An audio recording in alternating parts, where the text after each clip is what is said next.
Inani ang mahitabo ug dili simentado ang inyong balay.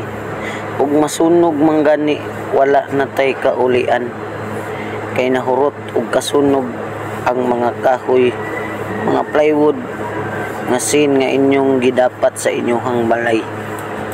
Perti in taong luuya ug masulubon sa kasing-kasing ug makahilak kita sa atong mga nasinati karon. Kaya nga atong balay wala na hinaguan sa atong singot, kakapoy sa kinabuhi.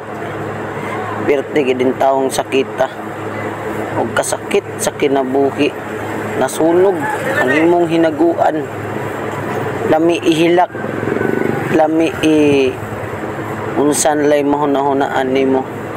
Pero wala tay mahimo kay mao ginay gikuan sa Ginoo. Tugyanan nga naa siya'y ihatag para nimo.